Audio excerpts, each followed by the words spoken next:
Today, I'm excited to be joined by Alexandra Hoover. It is so good to see you again. Hi, friend. Oh my gosh, it's so good to be with you. I wish we were in person so I could give you a hug. But yes, I I'm so glad to be know. here. We got to meet at Better Together and do an episode together and a whole day of episodes, actually. Right. And I just fell in love with you. And I remember saying to you Uh, something to the effect of, if you lived closer, we would be friends. Friends, Like, girl. Dinner, I'd be like over your house. real life It's friends. true. So True. I'm just glad to be able to have this conversation with you and just to unpack a little bit of where you're at and where you've been and what God has Woo! taught you and what he's teaching you. But before we do that, I would love for you to just give us a little summary of who you are and what you're up to in this season of life. Yeah, well, hey friends. My name is Alexandra Hoover. I'm a wife. We just celebrated 15 years, which is so incredible. I've got three kids. My oldest is going to be 12 soon. My middle is, I think he's 10 years old, Kingston, and Goes by fast. Sophia. It's hard to keep track. It is hard to keep track. And Sophia just turned 8. I'm an author, writer, Bible teacher. My heart is for the women of this generation and the next to experience God and know God in a way that's going to change their lives. So the way that expresses itself is all sorts of ways. I get to teach and serve at my local church. I'm on staff there. Also travel and speak and write. Just published a Bible study called Without Wavering through Lifeway. And in this season of my life, I am praying about the next book that I'm writing and what that's going to look like, and trying to just be faithful, friend, where I'm at. Yeah. Yeah, Yeah, that's a be good place to faithful. be. Mhm. Okay, so as you've been on this journey of faithfulness, it doesn't always come easy, like I think sometimes we go through Mm, seasons where we can question if I am being faithful, then why doesn't life look like it's supposed to look? Why aren't things happening the way I imagine they would happen? man, Is God even being faithful to me as I'm trying to be faithful to him? And so there's my all these whole life narrative. questions Yes. that come up. So I want you to really just take a minute to think through and tell me Mm, what is a time in your life that God spotlights when you were struggling and you weren't okay? mm. Yeah. So, you know, one of the one of the toughest seasons of my life was actually pretty recent. I would say maybe 3 years ago. And I'm still coming out of it. And so to be transparent for friends who are watching, and just because I think vulnerability matters, Yeah. it's fresh. My wounds are so fresh. Uh, it's a healing wound, right? There's barely a scab formed. I would say it was a season of my life where I realized that both homes, like my church home and my physical home, my biological parents and my family, um, had wounded me the deepest out of Mm, anybody in my life. And I remember thinking that to myself and like saying it out loud to my husband and saying, "Oh my gosh, both homes, like my church home, this place that was supposed to be a soft place to land, a place of refuge, really was one of the most harmful places and wounded me so deeply." And in the same breath, right, when I look back at my home with both of my biological parents, I'm like, Mario, my husband, so they wounded me too. And so I went through this season of my life where I felt so rejected by all of the people in my life that should have loved me well. yeah. And it was as if my world came crashing down. I had to I still am, but I had to take a step back and look at reality like for what it was, and then with God learn to like move out of it. But man, it was devastating to see, to feel, to fall into the reality of like what was, because I think for so many years I lived in sort of what was like delusion about both, and I was not okay. First of all, what does rejection look like and feel Mm. like for you? What does that mean? Mm. And maybe it looks different in each of those Yeah, arenas. So let's kind of yeah. start with with the home environment? What does rejection look and feel like in that environment? Mm. So one of the first moments where I experienced rejection and that I can remember where like my body felt rejected. Um, so I felt shame, I felt unwanted, I felt discarded of, overlooked, was when my biological father had, I was Sophia's age, probably, maybe younger, 7 years old. And my biological father ended up moving my older brother into the home and kicking my mom and I out and looking my mom like in the face and saying to her, I do not want you guys to live here anymore. I'm moving Levy and his mom in. And it was also the first day that my brother and I had ever met face to face. And so our clothes are thrown out in the yard, the front yard of the house, and my mom is just undone. And I'm watching her offense and her rejection happen like in real time. And I'd watched a lot of the times my mom was rejected by my dad or by his family.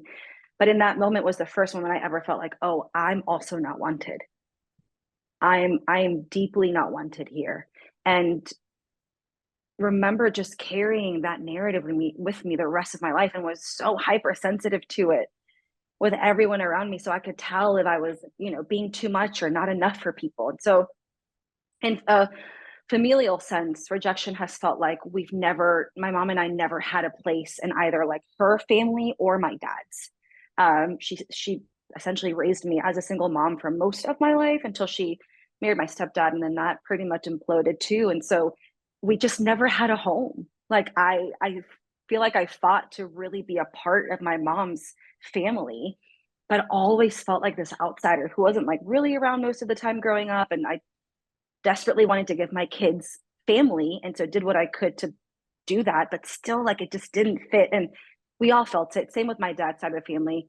So I knew what it felt like to, in a way, I knew what it felt like to be rejected. And every time I felt like slighted by somebody, I was hypersensitive to it and was like immediately rejected, immediate offense. And my body, I think it feels like an overwhelming sense of panic Hmm. that I can't control others in a way that and how they should love me. And so it feels like fear and panic at the same time. Yeah.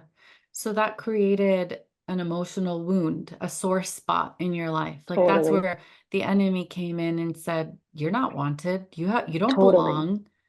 And then that sore Oof. spot became a, a vulnerable part of your life that other people could press on with or Mm, without realizing it.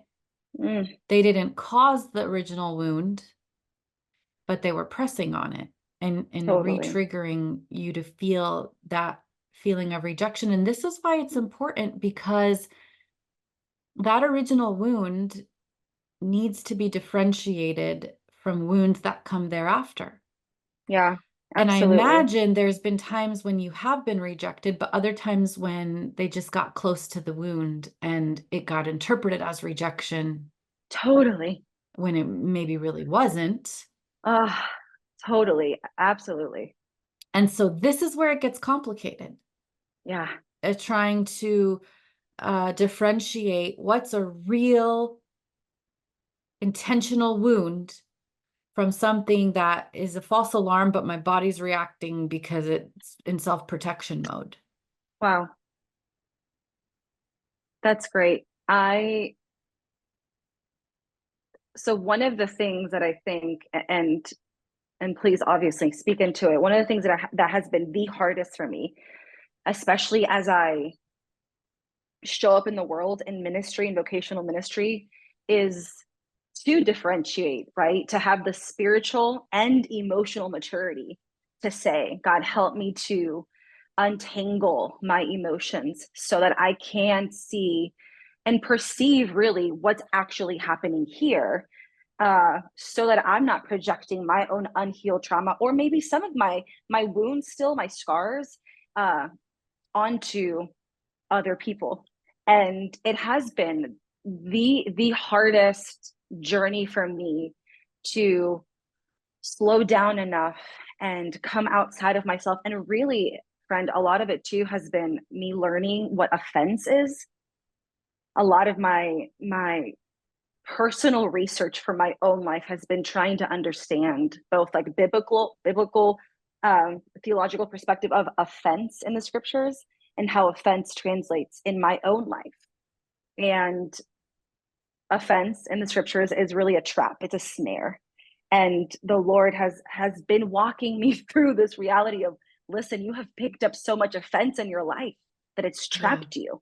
It's trapped you. And so because I'm used to picking up the offense, the Lord has had to teach me and is teaching me to not even play nice with it or pick it up, right? To identify what could go from a perceived rejection to now an offense that I've picked up, because they're two different things, and I know that now. But man, is it hard, girl. I know.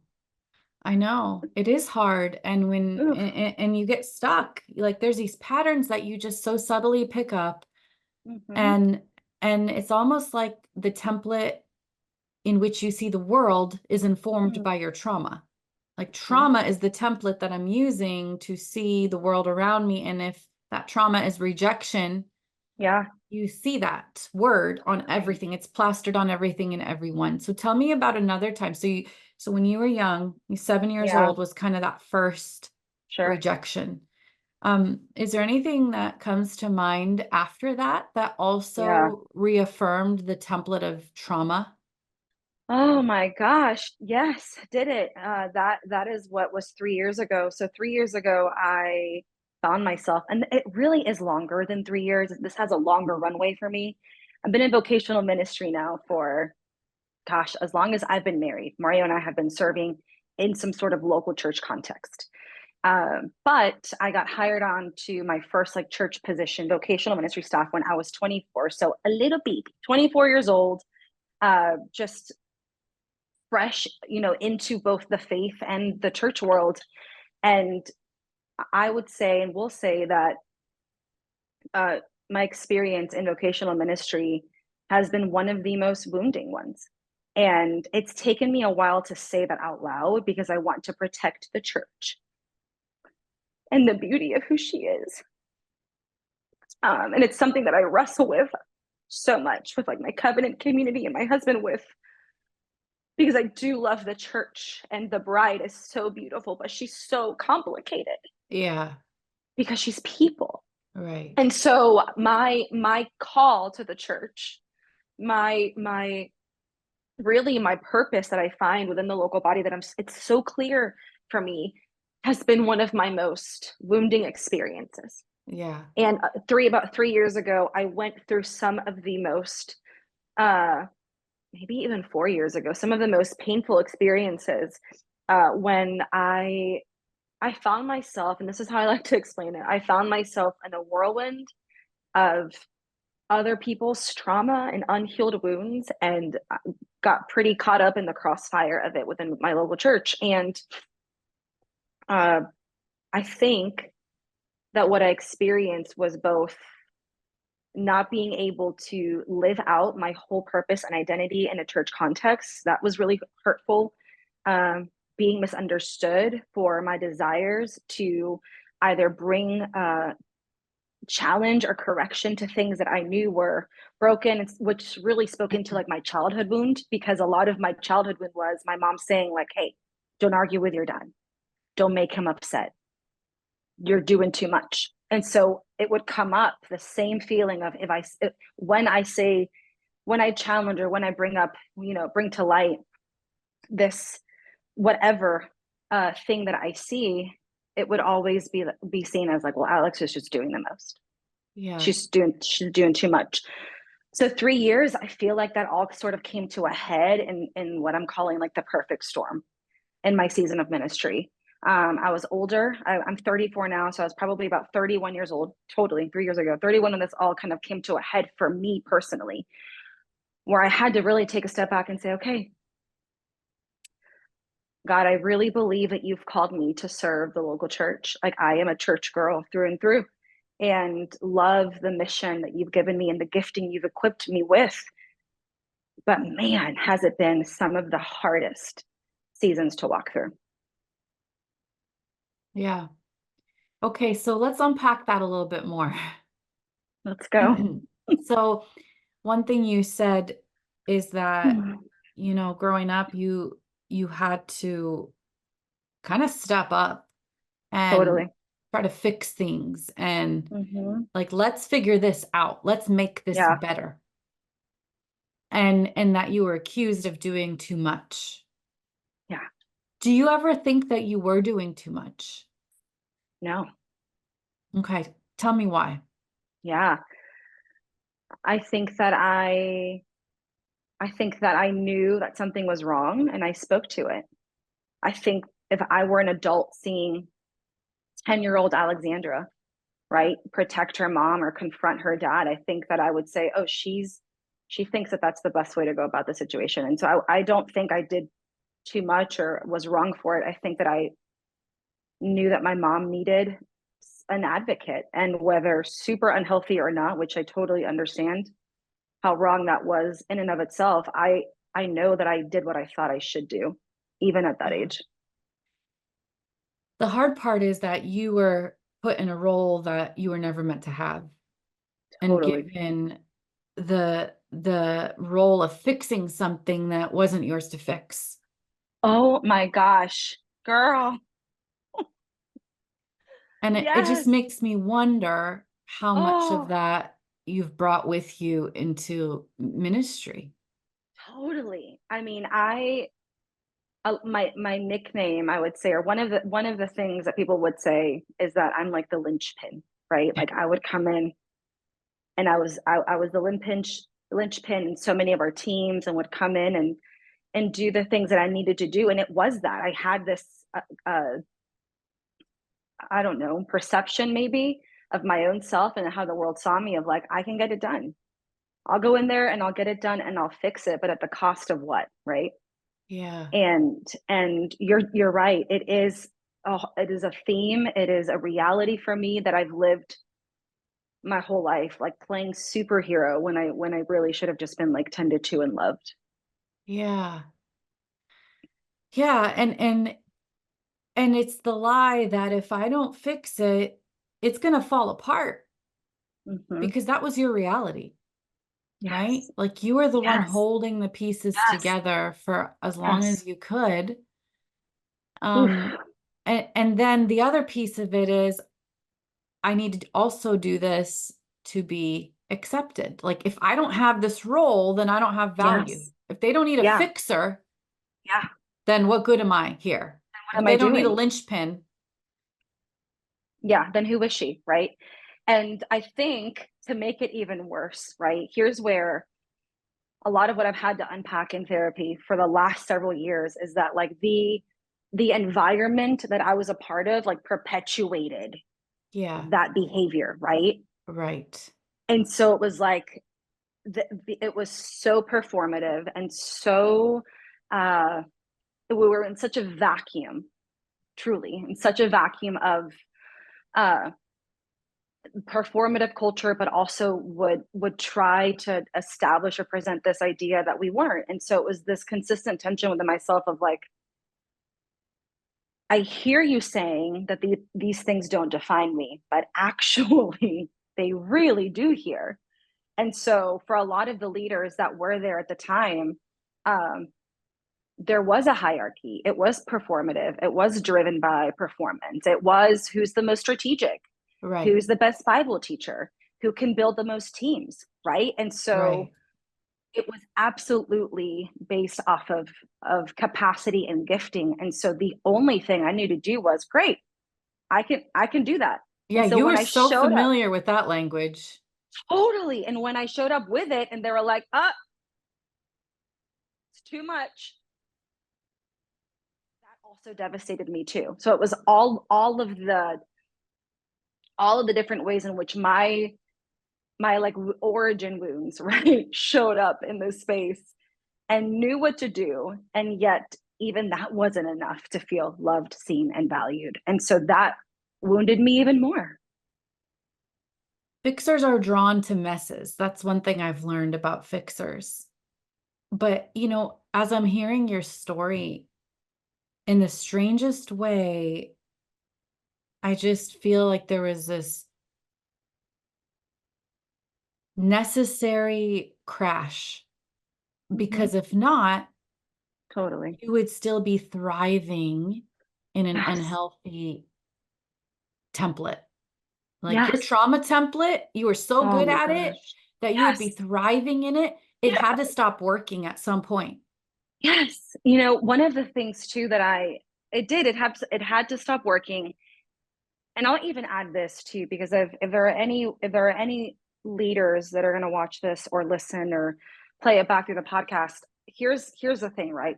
Because we are so good at working from templates, that especially within the local church, we have to be willing to allow God to help us in the crash, right? Like we have to be willing to take our hands off and say, Lord, I don't actually know what I'm doing anymore. It hurts so much. And engaging with God, because if we don't engage with God, He will allow it to go on.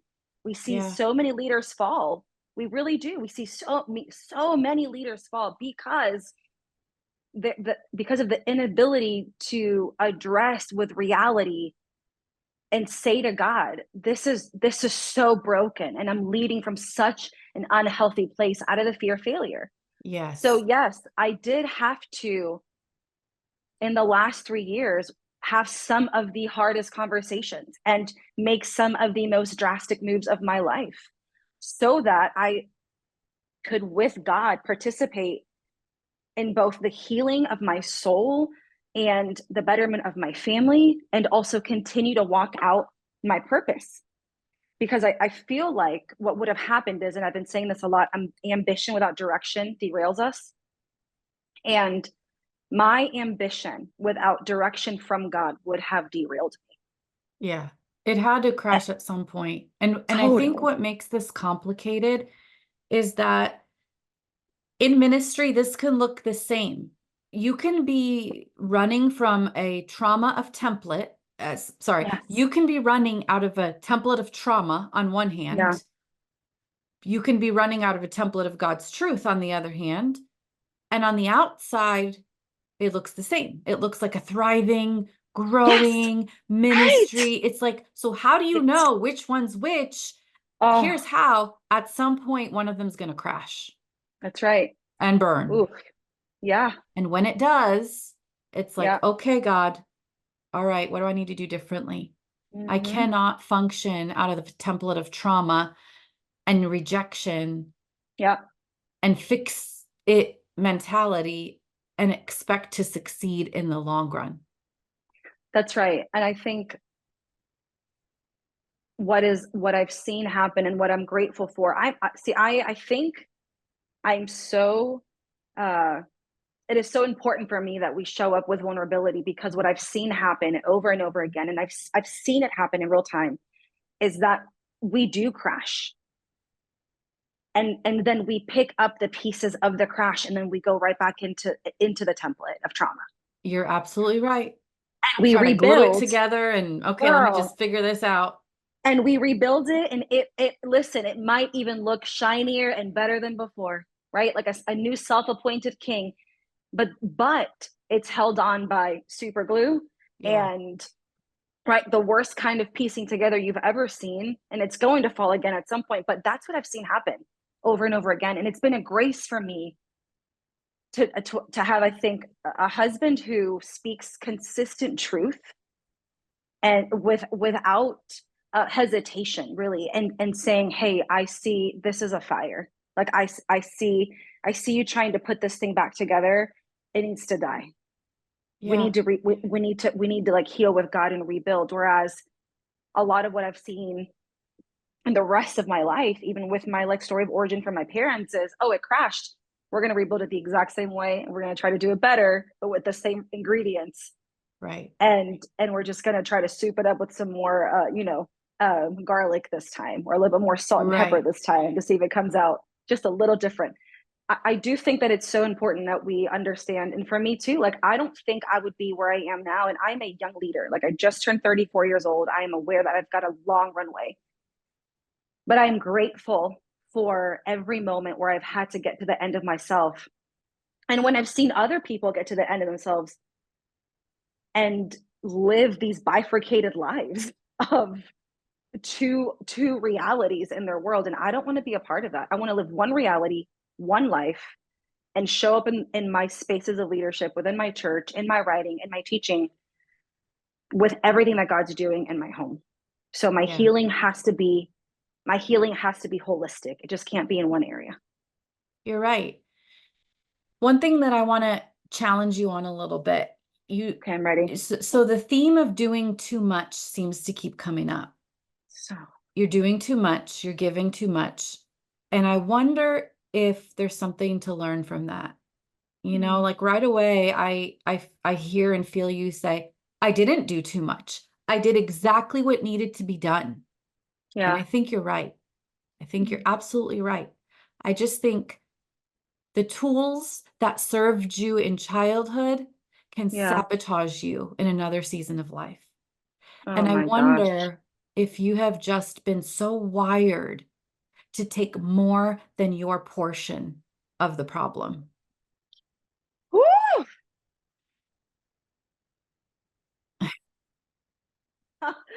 Wow. That, yeah, absolutely. Say that So one more time. I wonder if you have been wired to take more than your portion of the problem. And when I hear people say, I don't even know the context of this story. I don't even know the Yeah. context of your rejection.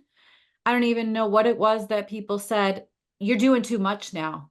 You're overdoing it now. I don't know the context, but I already see a pattern in you of, I can do this. Give me 110, give me 120, give me 150%. Mm-hmm. I can do it. Mm-hmm. And you can. But just because you can doesn't mean you should, Mm-hmm. So good. right? Yeah. Amen. You're right.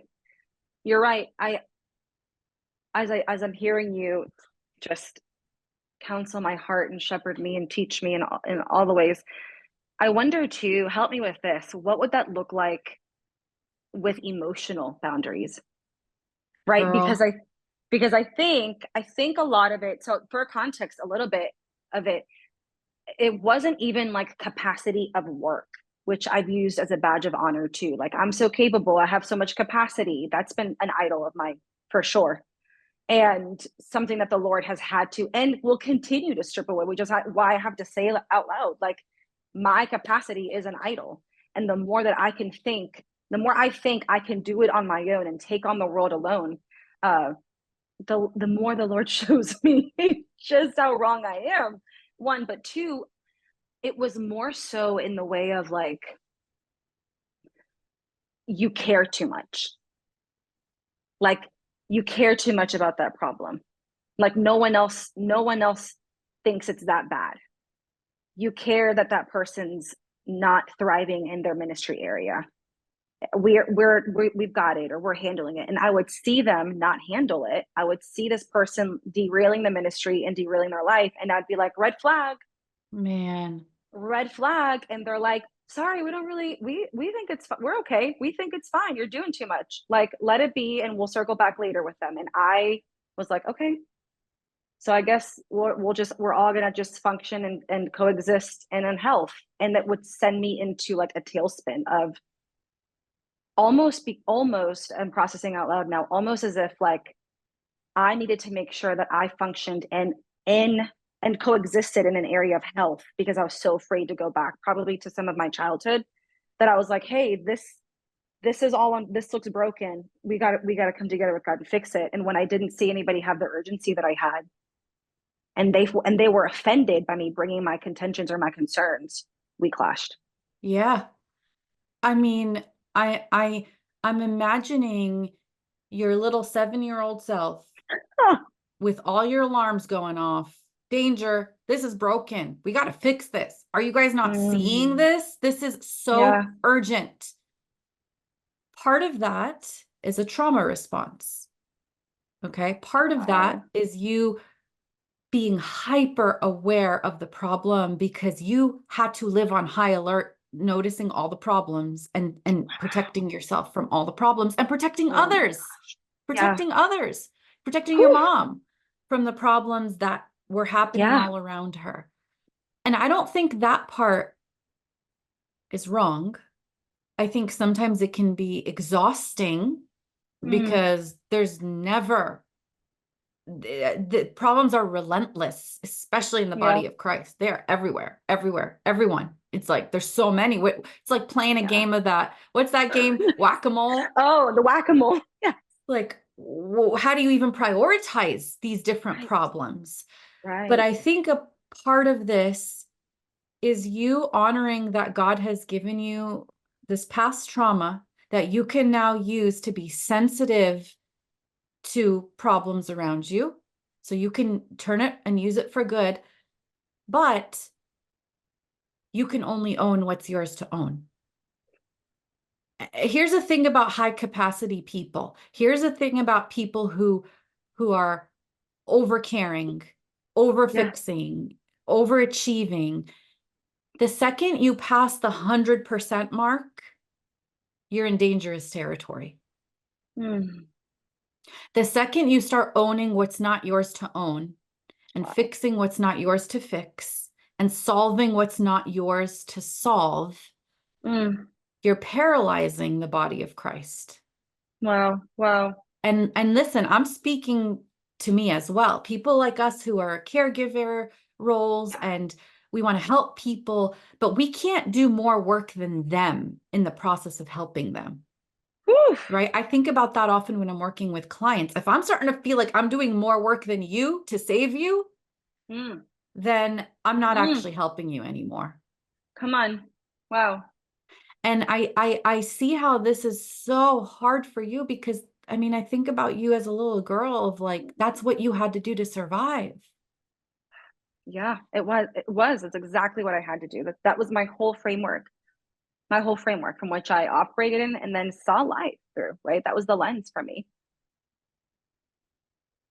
But the beauty is you don't have to do that anymore. Mm. Amen. You are freed from owning what's not yours to own. So good. And I think this is a new season for you of learning how to live in that way. Even seeing problems and your alarms going off. Okay, that's a problem. I mean, I imagine how this works even in our marriages and our with our kids. You're on mute. There Yes, you are. And our kid totally. with our kids, I see a problem and I want to fix it because I mean it's so obvious. This is like the Oh, fire is like going off. There's a problem right here. And yes. I can fix this. Totally. Yeah. But It is. It sometimes is such God's a like, problem. that's not yours to fix, Alex. Let Yes, me that's deal with this. Let me yeah. fix this with them. This is not yours to fix. And sometimes it is. Sometimes God's Right. like, okay, come on in and see what you can do to help. But I would say with people like us, in more cases than not, it's not ours to fix. And not just in the context of ministry, but in people's emotional struggles. Like they're Yeah. upset with me. Okay, I'm doing an inventory. I did about 100% of what I could do to fix this problem, and they're still upset. I'm not Right. going to do 110%. I'm not Yeah. even do 101% because Yeah. their emotions and their reactions and their Yeah. disappointment and their struggles are theirs to own, not That's mine. good. That's good. I think one of the biggest lessons to say out loud that's so important. One of the biggest lessons I've learned in the midst of coming out of this whirlwind of like rejection and really learning to deal with my wounds from offense and to really from rejection to offense and letting go of the offense has been I'm coming out of this less worried about loving people for the wrong reasons and more interested in loving people for the right reasons. Oh, and what I mean is because I lived for acceptance for so long, I went out of my way to do and to love so that they could love me. Right? Right. Christ called that's selfish. It's so prideful. It's so selfish. Christ calls us to love people as he loved us, as he loved the church. And so I'm finding that it's easier for me to love and serve people more authentically and more surrendered because I expect nothing from them. And I'm not Right. doing it for something in return. Like I'm not Right. doing it for anything in return anymore or less of it. And as a leader, as a woman who's in the world, showing up, wanting to shepherd people to God and to growth, that's such, it has freed me up with so much more confidence to say and to know what I'm called to. And of course it's a process, but I can feel it. I can feel it Yeah. within my body when I'm slighted or rejected or something falls through or an engagement doesn't work out or whatever.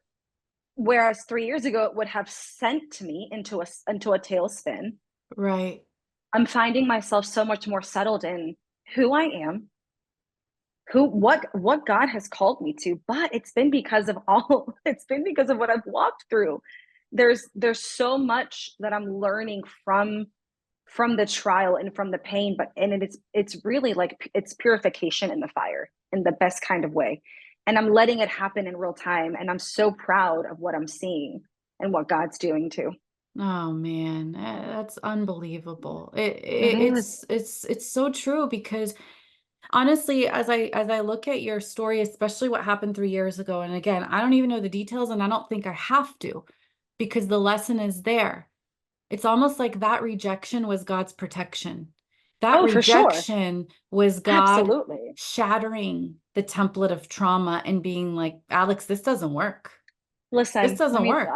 oh my gosh, I could preach this all day. When I talk to women and men, but most of the time it's women who are my audience and the people I get to walk with, and they ask me about seasons of life and how and why God allows certain things to happen. I am a firm believer that God will allow us to stay in difficult seasons to strip us of the things that are weighing us down. I just am. I've seen it in my own life. For years, I'd ask myself, and my friends would also say, like, why are you still doing this thing, or why are you still on staff, or why are you still operating in this way? And I couldn't tell you why. I'd be like, well, I just don't feel released yet. And for they're obviously super nuanced, right? But hindsight, you're absolutely right. The rejection was for my protection, and it was a huge redirection for my soul and for my purpose. I would have stayed where I was had I not come to the end of myself and realized how necessary it was for me to become undone to then see God put me back together. Yeah. And I also wonder if part of this too is you learning to function at 100% capacity and to avoid and limit and set boundaries with people and Mm. ministries who ask you to function at 120, 130, 140 Oof. to fill in the gaps that should be being filled in healthy Mm. ways. Mm. Yes, and also family. Like what you said, I see the Lord applying to so many areas of my life right now. Uh, I'll say this, and I know this is probably for a lot of people. The balloons that keep coming up are so cute. I think the Lord like is celebrating. Do you see what's I happening? know. It's The second time, totally it's like never happened. celebration. Like, yes, The Lord's like, yes, woo, I love it. We cute. don't know where the balloons are coming from, but it's the I Holy could not tell Spirit. you, but they're here. I'll tell you this, and this has been some of the hardest work I've done and have had to do, and I'm still doing, is learning to allow God to remove certain people and places from my life where I was the one giving the 120% Doing all the relationships, work. absolutely doing all the work, right? And it's not about, not loving people well or letting things go that don't serve you. No, there's an essence of sacrifice as a Yes. believer where you do love sacrificially, right? We're not about that Yes. kind of life where we're like, I'm getting rid of everything that doesn't serve me. No, but Right. what I am saying, right, is that there are necessary boundaries that have to be put in place. That you could still love someone, you could still be there, but you're going to do it in wisdom and from a place of worship and from a place of wholeness where you're not doing it so that they can love you, right? So Yes. I know that there are going to be people listening to this who are having to walk through or are walking through relationships right now where they have to look at it and say, is this, am I giving too much of myself to the point where I'm sacrificing my soul? Right. And Right. that's been hard, especially with family. It's been the hardest thing to do. So I've also seen it play out in my own life. It's been uncomfortable for sure, for sure. It's not been easy, uh, but it's been Yeah. necessary. It's these boundaries are some of the hardest things, and especially when it comes to people in our closest circle. That's right. And like you said, the Christian life doesn't mean we stop the second something gets hard, but we do stop when it gets unhealthy. It's And so that's the good. difference. It's not just about Woo! hard, because sometimes healthy is hard, right? Oof. But it's when things are unhealthy that we have to change Wow. the dynamic. I mean, Jesus Mm. didn't engage with unhealthy, right? Yeah, he Jesus didn't. engaged Yeah. with hard. Jesus engaged with sacrificial, but he didn't Yeah. engage with unhealthy. And I Yeah. often look at, in the context of relationships and ministry, I think about it like a plant.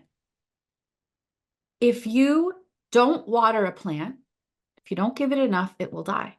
It will die. Mm. It will shrivel and Yep. die. But if you give it too much, you'll kill it. You will kill it. It Wow. will die in the same Yep. way.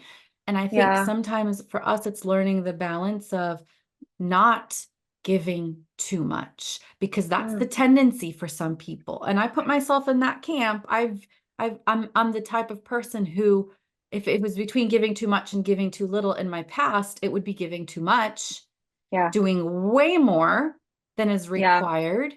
And it's like, if I don't give 120, that person, I know they're only giving 80%. So Right. I'm Right. basically just killing the relationship. I'm not killing it, they are. Woo! And that's what I've had to learn is ownership, and taking ownership of what I can own. And if it dies, Wow.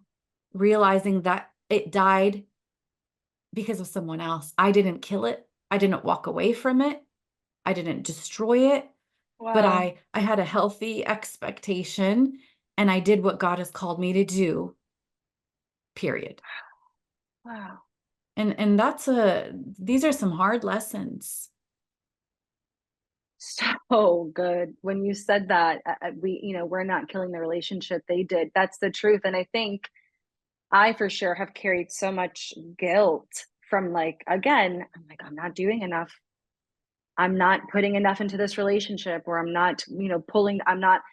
And really, if I want to get a little even, a little more raw with you, it even goes down to, if I don't do this, my kids won't experience family. My kids will miss out on having experiences that I've longed for my whole life for them to have. And so it goes right even more back to my story of origin, but even more so my own wounding of rejection. Like, I don't want my kids to feel rejected. And so I Yeah, go out of my way to overcompensate so that they don't feel rejected. right. So instead of, which was what we've done the last year and a half, is say, this is the family we do have. And this is the family that God's given us. And these are the people that are showing up.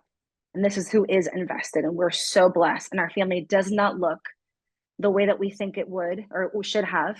But God's given us something more beautiful. And it's not going to look like the rest of the world. And it's not going to look like your friends. And that's okay, because we're so blessed with what we have. And so talking to our children and helping them reframe and see, if they ask, right, why we aren't with family, or why they don't have close relationships, or why, because it's come up. The older they get, they Right. ask these questions. We've had to say in honesty and in love, like, hey, we know this doesn't look like what you probably thought it was going to look like, and I get that it doesn't look like your friend's household, Right. but we're so blessed with these people that have committed to being in community with us, and we're going to invest in that. And that is such a healthier model than Mm, showing them what it looks like to just do above and beyond and to give 150%. Because, like you said before, at the expense of what? There comes yeah. an expense at some point. Yes. So that is a really precious, valuable lesson. And as you're learning it, you're passing it down to them, and that's going to become their template, Mm, you thank know? you. Thank you for that. Yeah, It's so thank good. you. Thank you so much for talking with me and just processing Ah, through rejection and yeah. what does that look like? And as we kind of look ahead for you, what does it look like for you to own only what's yours to own, to Mm, set boundaries around your life, to not be drawn to situations where you could be the hero. You could yeah, be the fixer here. You could do this, but not just because you can, right? We don't do it we just because we can. We do it only when we're called to do it. And come and on. that's the difference. Woof. Listen, I'm gonna replay this once a week, maybe twice. And I may play it so my whole household can hear it. We're gonna play it through the Bluetooth speakers over dinner. We're just gonna have it wash over us. Girl, We're gonna we're have it all wash on over. a journey. We are all on a So journey. good. And, as I look at the life of Jesus, I really feel like these aren't just counseling principles, these are Jesus principles. When he goes Absolutely. to the town that didn't really want him, he could have done Yes, a little bit more than 100%. He was Jesus, but he's like, you know what? I'm owning what's mine and they got to own what's theirs. And it's that's time to right. go. It's time to Yep. go. Go. In Jesus' So name. That's in right. Jesus' name, thank you so much for being here and for sharing your story and just for your vulnerability and authenticity. Can you tell people where to find you, what you're up to right Yeah. now, and how they can connect Yeah. more with you? Totally. You can find me on Instagram. My handle is Alexandra V. Hoover. My website's Alexandra V. Hoover. I think Threads might be Alex V. Hoover because somebody else took Alexandra V. Hoover. It's fine. I don't know who did. It's cool. Uh, So if you're listening, feel free I to give just, it back. I was going to say, you're listening. I love you. Just give it back, please. Right now, what am I up to? I'm working on finishing up a proposal for my next book. I'll be traveling a bunch this fall, so head over to my website, or this summer, really all of the whole year. Head over to my website to see where I'll be. And if you're ever in Charleston, come check us out at Bright City Church. I get to teach there too on Sundays. Absolutely. I am so grateful for you. I love your heart. Thank And you. if you guys aren't connected with Alexandra, make sure that you do that. Thank you so much for being here and for your vulnerability and for talking to me today. Thanks, friend. Love you. Love you too.